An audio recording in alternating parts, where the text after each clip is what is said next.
Good evening, everybody. So, I was born and raised in Brooklyn, New York. Nobody? Okay.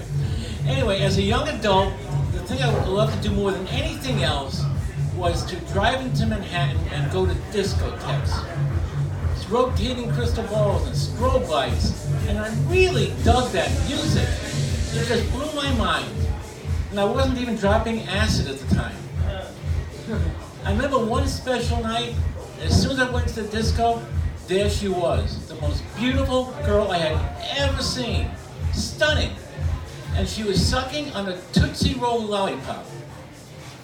I have to say, I never thought of Tootsie Roll Pops the same way ever again. I actually stopped giving them out for Halloween. Way too inappropriate. But I digress. Back to the girl. Our eyes locked. We met. I had the greatest night. Never saw her again. To this day, I do not know what she did wrong. Not a clue. And that was the beginning of a very bad trend for me in terms of dating. I would go out with girls I liked. I thought they liked me. After one day, poof, gone, disappeared. What was wrong with these girls? I wanted to know. Well, I got fed up with the dating scene, and I signed up for a work-study program in Israel. I had to get out of here. Interesting trip over there. On the last leg of the flight, I sat next to a nun who was on her way to be a missionary. And she gave me what she said was her best advice. That while I was in the country, I would be tempted. That's what she said. And I should try very hard to remain celibate. Okay? I did thank her. I was being polite. But I thought to myself, she said, remain celibate. What made her think I was? I mean, just look at me. I'm a stud. An Adonis. And I was much better looking when I was younger. Well, the first day in the country, I met Mindy.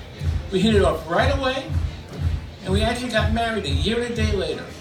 We were together for 32 years when she passed, and I do miss her more every day.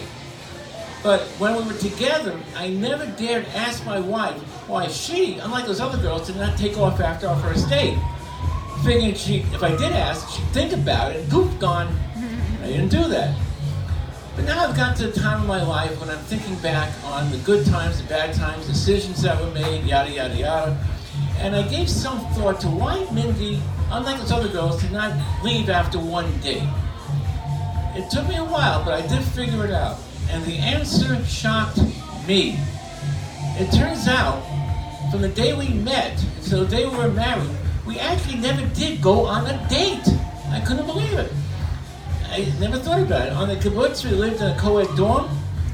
We worked together, had meals together, toured the country. So Mindy actually fell in love with the real me. She never even met the dating me. So is it possible those girls way back when who poof? Is it possible the problem was not with them, but with me? Nah, not your hell thinking.